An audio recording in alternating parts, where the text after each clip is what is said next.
જય જવાન, જય કિસાન, જય મુરલીધર। આજે તારીખ 5 7મો મહિનો અને 2025। હવે મિત્રો આજે 5 તારીખે જે આપણે નક્ષત્ર હોય એ અદરા પૂરું થયું અને આજે મારી ભાષામાં હું એને પનરવેક કહું। જે આપણે આજે એ નક્ષત્ર બેહી ગયું છે અને આની પછીનું નક્ષત્ર છે પૈક। આ જોડિયા નક્ષત્ર કહેવાય। અને અગાઉથી આપણે મિત્રો કીધું કે સોમાના જે નક્ષત્ર છે એ અવાર બધાય વરહીએ, કોઈ આગળ વરહીએ, કોઈ પાછળ વરહીએ, અને આને હથોત દઈ દીધો, અદરાએ આ હથોત કહેવાય। કારણ કે સવારમાં વરસાદ બધી જગ્યાએ ચાલુ છે, અલગ અલગ વિસ્તારોમાં તમામ ગુજરાત સૌરાષ્ટ્રની અંદર વરસાદ જોવા મળે છે। અને મિત્રો અગાઉ આપણે તમને ઘણા મિત્રો નવા જોડાણા હોય, એમને માહિતી ના હોય તો ખાલી એક રિપીટ કરી દઉં કે આપણે શરૂઆતથી કીધું હતું કે 14 થી 22 પહેલી વાવણી, બીજી વાવણી 26 થી 30 ની અંદર અને ત્રીજી વાવણી 1 થી 8 જુલાઈ। એમાં આપણે કીધું હતું જામનગરનો થોડોક વિસ્તાર, દ્વારકાનો થોડોક વિસ્તાર અને કચ્છના ઘણા વિસ્તાર અને ઉત્તર ગુજરાતના ઘણા વિસ્તારો એને લાભ 1 થી 8 જુલાઈની અંદર મળશે। તો એ પણ આમાં જોવા મળ્યું કે આપણે સૌરાષ્ટ્રના પોરબંદર જિલ્લો, દ્વારકા જિલ્લો અને જામનગર જિલ્લો એમને ક્યાંક ને ક્યાંક અમુક વિસ્તારોમાં વરસાદનો લાભ નહોતો, બહુ વાવણી થઈ ગઈ હતી પણ વરસાદ ઓછો હતો। તો એમના માટે સારા સમાચાર એ છે મિત્રો કે તમારે 2 દિવસથી હજી વરસાદ વિસ્તારોમાં સારો એવો વરસાદ જોવા મળે છે। એમાં ખાસ કરી અને આજે 5, 6 અને 7 આ 3 દિવસ એમને સારો વરસાદ મળશે। અગાઉથી જે આપણી માહિતી છે એ આજે આપણે રિપીટ કરી છે। આ માહિતી તો આપણે વહેલી આપેલી છે, પણ ક્યાંક ને ક્યાંક પોરબંદર અને દ્વારકા અને જામનગર જિલ્લાના મિત્રોની કમેન્ટ આવતી કે અમારે જોયો વરસાદ નથી।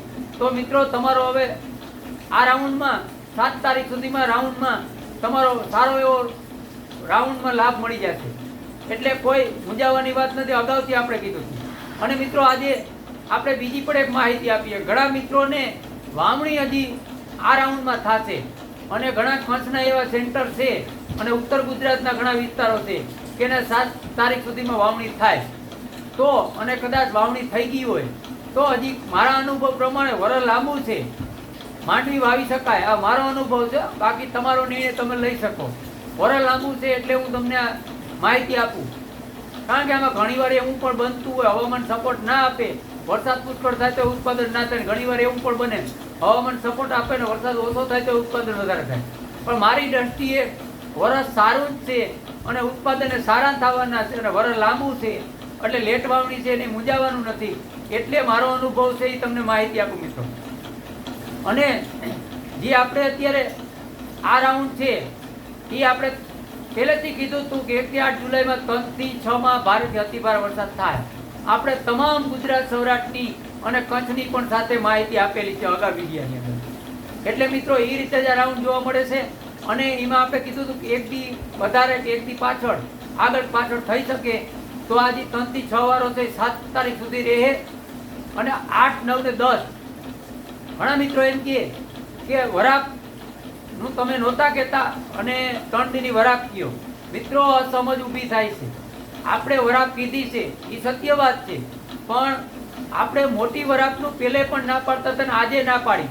હવે 8, 9 ને 10 આ 3 દીની વરાપ કીધી, એમાં શક્યતા એ રીતે રહેશે અમુક પશ્ચિમ સૌરાષ્ટ્રના વિસ્તારોમાં 1-1.5 દિવસનું બ્રેક આવશે, પછી અમુક વિસ્તારોમાં 2 દીની બ્રેક આવે, અમુક વિસ્તારોમાં 3 દીની બ્રેક આવે। આખા ગુજરાત સૌરાષ્ટ્ર અને કચ્છની આપણે વાત કરીશું, કોઈ એક મારી સિટીની વાત નથી કરતો, હું દેવભૂમિ દ્વારકા જિલ્લાની છે તેની જ વાત કરું। અને મિત્રો આ કચ્છ કાતરા આધારિત હું તમને માહિતી આપું। અગાઉથી તારીખો આપ્યું એમાં આજે આપણે કહીને તો એક તારીખનો કંઈ ફેર નથી પડતો, અને જે આપણું તારણ છે એ સચોટ તારણ વયું આવે છે એમને। એટલે મિત્રો આજે હું મહેનત કરું છું એનું સચોટ તારણ મળે છે। અને પહેલેથી આપણે આ ચેનલની અંદર તમને કીધું હતું કે આ આપણે જે ખેડૂત ચેનલ છે એમાં આપણે સચોટ તારણ અને સાચી માહિતી અને સાચી દિલથી વાતું આજ તમને કાયમી માટે માહિતી મળ્યા રાખશે। પણ તમારી મિત્રો જે એક ફરજ છે અને જવાબદારી હું સોંપું છું કે આવું તારણ અને આવું સચોટ માહિતી તમારી સામે કાયમી આપું છું। અને અગાઉથી જે આપણે તારીખો આપેલી છે એ મુજબ જ ચાલુ છે. એટલે મિત્રો ક્યાંક ને ક્યાંક આ જે આપણા અટાણે યુટ્યુબની અંદર વિડીયો જે વ્યૂ 10,000 વ્યૂ અને 5,000 વ્યૂ મળે છે, ખરેખર આ તારીખ અને આ મહેનત જો ખેડૂતનું કોઈ સામાન્ય ખેડૂત અને ખેડૂતનો દીકરો અને અભણ માણસ એવડી જો મહેનત કરી અને એવડું તારણ મેળવી શકતો હોય તો તમારી પણ જવાબદારી બને મિત્રો કે આ લાખોમાં વ્યૂઝ આવવો જોઈએ. આખા તમામ ગુજરાત સૌરાષ્ટ્રની અંદર ખેડૂત સુધી આ વિડીયા પહોંચવા જોઈએ. કારણ કે આવનારા સમયની અંદર ઘણી પણ ચોમાની એવી અપડેટ અને માહિતીઓ છે એ સચોટ માહિતીઓ એમના સુધી પહોંચી શકે. અને હજી આ 2025 છે, હજી તો આપણી શરૂઆત થઈ છે. હજી તો જેમ આપણે દિવસો જાશે અને આગળ તારીખો આપણી સચોટ પડશે એમ તમને પણ ક્યાંક ને ક્યાંક એવું પણ થશે કે ભાઈ ખરેખર એક ધન્યવાદ પાત્ર છે કે આ મહેનત અને જે આપણા દેશી કચકાતરામાં જે તાકાત છે અને જે કુદરત અમુક સંકેતો આપે છે એમાં આપણે કેટલું સચોટ તાણ મેળવી શકીએ. આ અનુભવ પણ મિત્રો તમારે કરવાના છે. આ બધું કુદરતી હોય છે, પણ મનુષ્યને અમુક ઈશ્વરે જે સંકેતો આપ્યા છે ક્યાંક ને ક્યાંક આપણે અંદરથી શોખ હોય અને એ મહેનત કરી તો આમાં સફળતા પણ મળતી હોય અને આપણે મળે છે. એવી રીતે આવનારા સમયની અંદર ઘણા મિત્રો કચકાતરા જોતા હશે, તેમને પણ ક્યાંક થોડીક અનુભવની ખામી હશે, જેથી કરીને તારીખો આડાવરી થતી હોય તો એ આપણે ગ્રુપ એના માટે જ બનાવ્યું છે કે આપણે શિયાળા દિવાળીથી હોળી સુધીના જે કચ્છ થશે એમને પણ આપણે અનુભવ કરાવશું મિત્રો. અને આપણો ઉદ્દેશ એ છે કે સ્ટાર્ટિંગ વાવણી અને એન્ડનો વરસાદ આ તમામ ખેડૂતની આગળ જાણકારી હોય તો આપણે જે અવારે પણ આ સમસ્યા થઈ એ આવનારા સમયની અંદર સમસ્યા ના થાય. અને આપણે પોતે આપણા ખેડૂત આપણે આપણી આગાહી અનુસાર આપણે વાવેતર કરી શકીએ. એટલે મિત્રો આવીને આવી વાતો, આવીને આવી માહિતીઓ અને નવું ઘણું બધું શીખવા મળે છે દેશી કચકાતરા અને સારું લાઈવ હવામાન વિશે.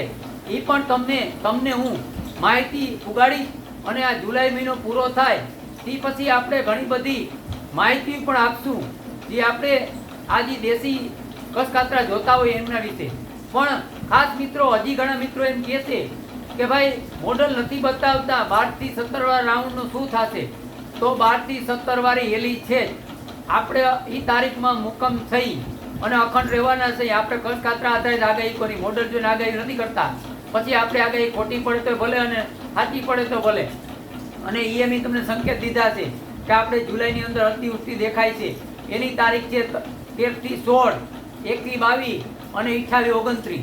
આ તારીખો મેં આપેલી છે. એમાં મને જામનગર જિલ્લામાં અતિવૃષ્ટિ થાય એવી શક્યતા લાગે છે.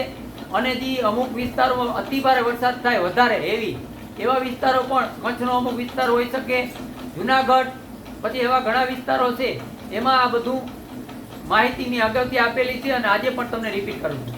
હવે મિત્રો આ વિડીયો અહીં પૂરો કરી જય જવાન, જય કિસાન, જય મુરલીધર.